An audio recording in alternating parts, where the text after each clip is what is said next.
Caríssimos irmãos e irmãs, vocês que aqui se encontram na Igreja Mãe da nossa Arquidiocese de Belo Horizonte, a Catedral Cristo Rei, em nome de todos aqueles que coordenam e acompanham este nosso espaço de amor e de fé, acolho-vos e desejo-vos boas-vindas. Sintam-se sempre bem recebidos aqui nesta casa que é a Casa Mãe da nossa Arquidiocese. E também acolho de maneira muito carinhosa aqueles que nos acompanham através das nossas redes sociais e também da Rede Catedral de Comunicação, Rádio América e TV Horizonte, especialmente aqueles que se encontram mais enfermos e aqueles que precisam do alento, da esperança do Evangelho.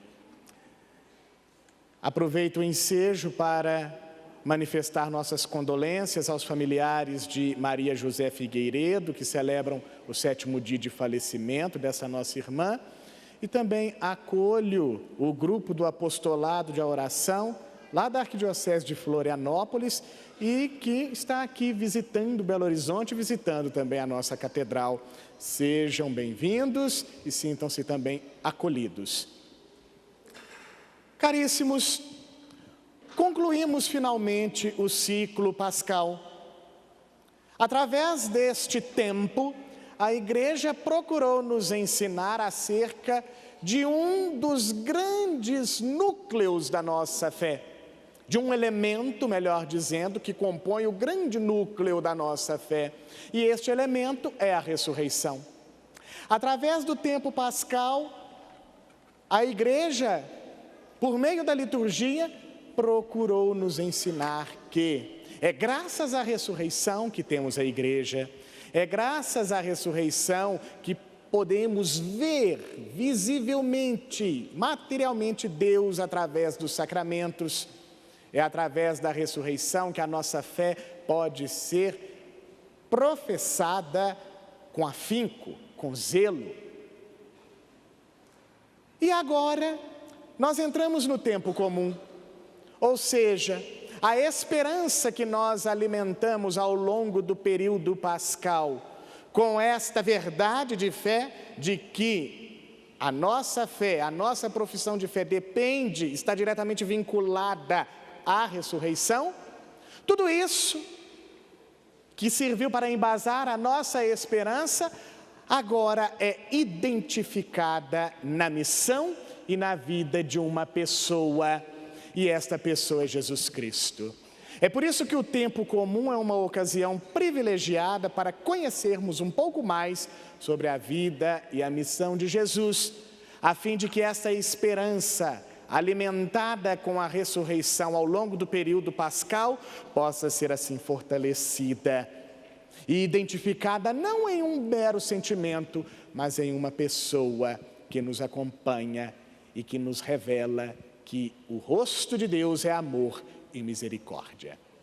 E para endossar esta verdade de fé, uma das solenidades que abre o tempo comum, ou melhor, que abre de novo o tempo comum, é justamente a solenidade da Santíssima Trindade que hoje estamos celebrando.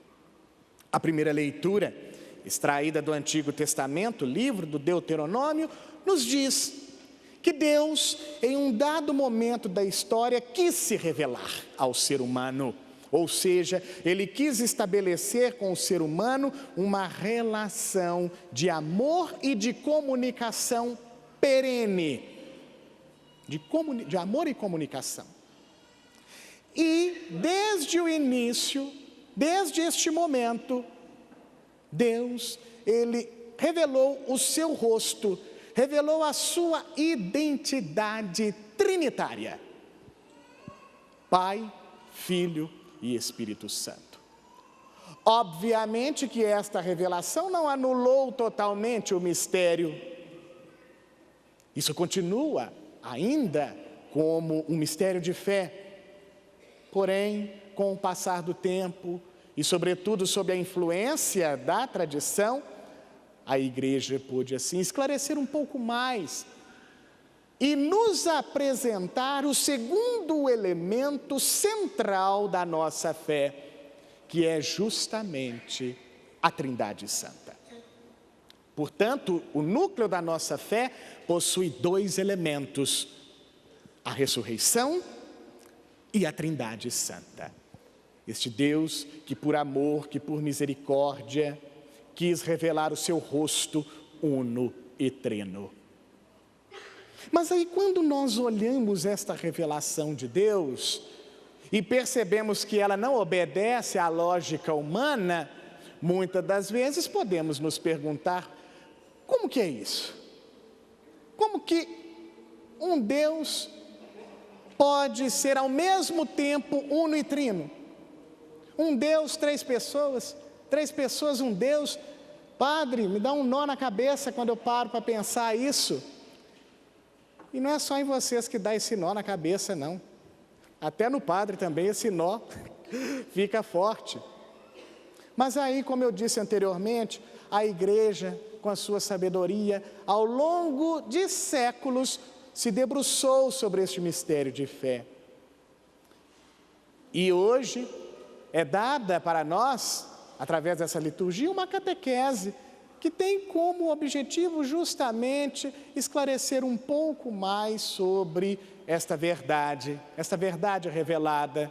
Obviamente que Deus, ele se revela e ao mesmo tempo se esconde, porque o mistério nunca deixa de existir.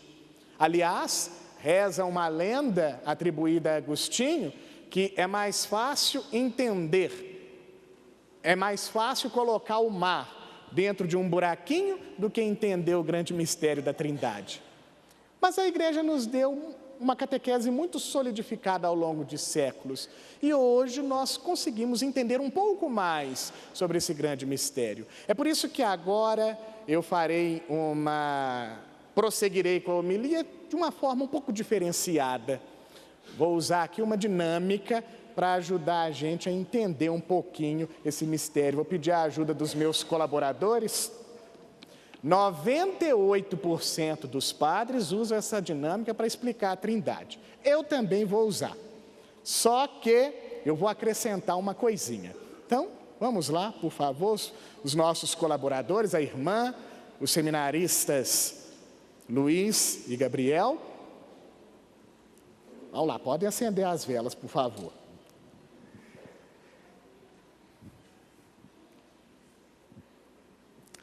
Gente, conforme nos orientou Moisés na primeira leitura, Deus, ele se revelou, mas ele revelou a sua identidade una e trina. Como entender essa identidade una e trina de Deus? Da seguinte forma: Deus, ele é trino porque a Trindade Santa está condensada em três pessoas distintas. Três pessoas distintas. Assim como Luiz é distinto da irmã, a irmã é distinta do Gabriel, assim também são as três pessoas da Trindade Santa. O Pai é distinto do Filho, que é distinto do Espírito. Então são três pessoas distintas. Logo, Trindade, três pessoas. Agora, estas três pessoas, a distinção delas é muitas das vezes atribuída também à função apropriada a cada uma delas. E tem uma musiquinha que ajuda a gente a entender um pouquinho sobre essa distinção a partir de suas funções apropriadas. Eu não sei cantar não, mas vocês me ajudam porque é uma musiquinha bem conhecida.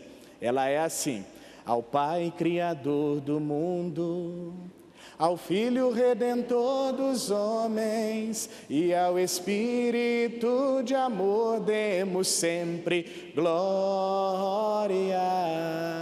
E ao Espírito de amor demos sempre glória. Ao Pai, a Ele nós identificamos como sendo a primeira pessoa da Trindade. Por quê? Porque a Ele é atribuído uma função específica, que é o que? A função de criar, a função de reger todas as coisas. O Pai é aquele que cria. E uma vez que Ele é aquele que cria, logo a Ele nós nos dirigimos como Pai. Depois, ao Filho. Como é que é a musiquinha? Ao Pai, Criador do mundo. Ao Filho, Redentor dos homens. Ao Filho é dada uma ação. E que ação é esta? A ação de redimir, de salvar. É a única pessoa da Trindade Santa dotada de um corpo, assim como o nosso corpo hoje, corpo glorioso que está no seio da Trindade. E ao Espírito é atribuída outra função, é apropriada uma outra função. Que função é esta? Como é que é a musiquinha? Ao Filho Redentor do mundo e ao Espírito de amor, demos sempre glória. Então, ao Espírito Santo cabe a missão de santificar o mundo através de sua presença. E a presença do Espírito no mundo revela-nos aquilo que lá no Antigo Testamento, no livro de Deuteronômios, Moisés nos disse, que Deus é o mesmo lá no alto do céu e cá embaixo na terra. E o que cuida para que a presença de Deus permaneça a mesma, tanto no céu quanto na terra, é justamente o Espírito. Logo, caríssimos, a partir destas funções apropriadas, nós endossamos o fato de que a Trindade, ela é sim composta por 3 pessoas distintas. Tá bem, padre, eu entendi. 3 pessoas distintas, têm funções distintas. Mas por que essas 3 pessoas compõem um único Deus? Formam um único Deus? Aí vem um grande santo da nossa igreja, Agostinho, e ele vai falar, olha, Deus é uno por quê? Porque as 3 pessoas, elas são dotadas de uma única essência. E esta essência que tem no coração de cada uma das pessoas divinas é a mesma. É a mesma. E porque é a mesma essência, logo, embora sejam 3 pessoas, formam um único Deus. Assim como essas chamas que os nossos amigos estão portando agora. É a mesma chama portada por 3 pessoas divinas. Porém, estas 3 pessoas divinas, elas cultivam entre si um vínculo de amor tão grande que faz com que eles não sejam 3 pessoas separadas, mas sejam 3 pessoas que estão em constante e forte comunhão, ou seja, uma união muito profunda, inseparável, indissociável. Assim como quando nós unimos essas 3 velas e percebemos que quando estão unidas, a chama, ela não muda, ao contrário, ela se torna mais evidente. Assim é a Trindade que se revela. Ao mostrar o seu rosto, Deus assim nos revela que Ele é uno e trino, ou seja, que Ele possui uma comunhão constante, forte. E esta mesma comunhão, ela é estendida a nós através da igreja. Uma vez que somos batizados, uma vez que somos igreja, nós assim somos chamados a refletir esta comunhão trinitária, esta comunhão forte, esta comunhão indissociável, esta comunhão que nos mostra que Deus é o mesmo, lá no alto dos céus e cá embaixo na terra. E mais uma coisa que agora é função própria do Espírito. E que função é esta?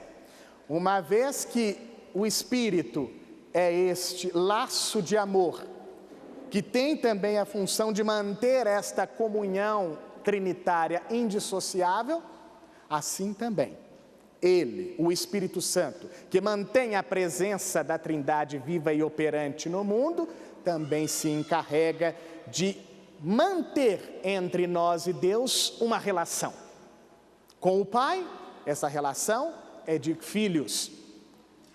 Com o Filho, esta relação é de irmão.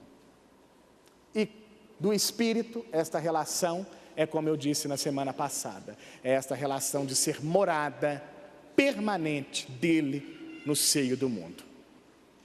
Este é o mistério da Trindade Santa.